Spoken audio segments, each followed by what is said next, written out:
Hey everyone, Diane and Joe with Tips on Pips. Hey Joe.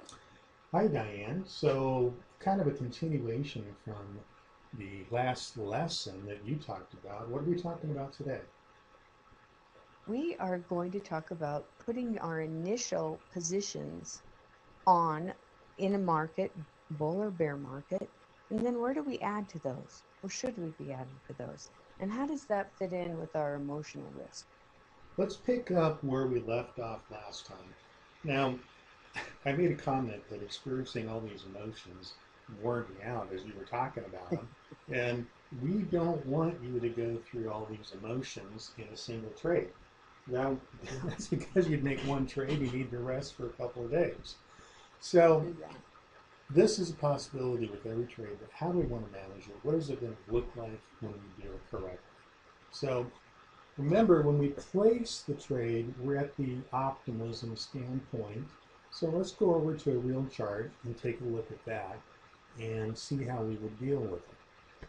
Now this just happens to be the euro yen, and it's a 15-minute chart. And the idea here is that we want to establish our positions initially on strength or weakness relative to bull or bear markets. So we look at this section right here. The market's coming down. We have a little bit of a horizontal retracement, and then we can establish our initial position and go with trend as it goes down throughout the day. And we're going to be making money. We're going to be happy. We're going to set an in the money stop, and things are going to go exactly right for us. So then what happens if I have an in the money stop and it hits me?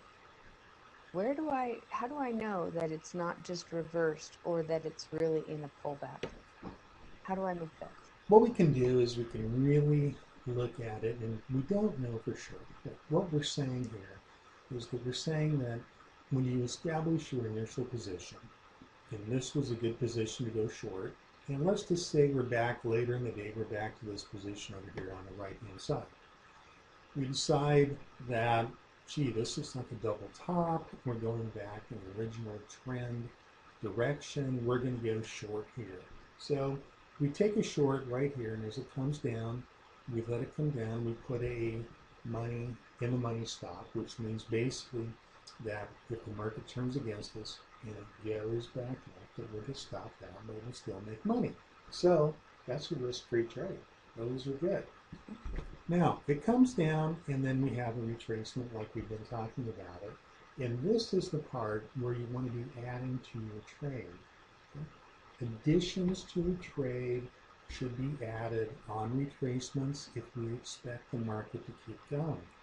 What we don't want to do is we don't want to have the market go against us and add to a negative trade. We talked about that early on in our lessons, and unfortunately, that's what I don't know, human emotions going in. That's just, nobody Yes. likes to lose. It's just, gosh, it's what we do and we have to fight it all the time.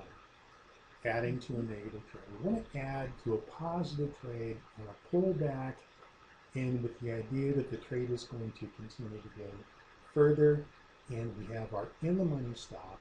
So it's risk free. So what happens when we are able to do that? Well, we go back to this chart, and we get the optimism, we get the excitement, we set in our risk-free trade mark, and then we're euphoric, and then maybe we're a little bit worried, but we're not too worried because we have an in-the-money stop here. And then guess what? We skip all of this stuff right here. Just, oh, we don't have to go through it.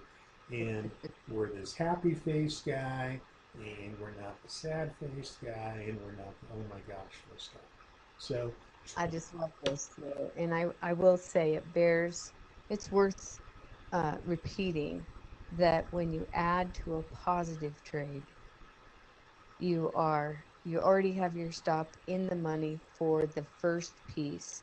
The second piece slides with you right away, and that face isn't even on here. That is a double enthusiasm face because that is just the best way to trade. Adding to a negative trade, we all think that cost averaging is great way to go. And don't get me wrong, it'll work. And when it doesn't work, it's painful. So adding to those positive trades that you already have a stop in the money just keeps you giggling. And you're right, passes all the anxiety, denial, and fear. Joe, thanks for joining me today. It's been a good lesson. Remember, you've got the technicals, but you've also got the emotions. Get a hold of the eye of the tiger. Thank you so much.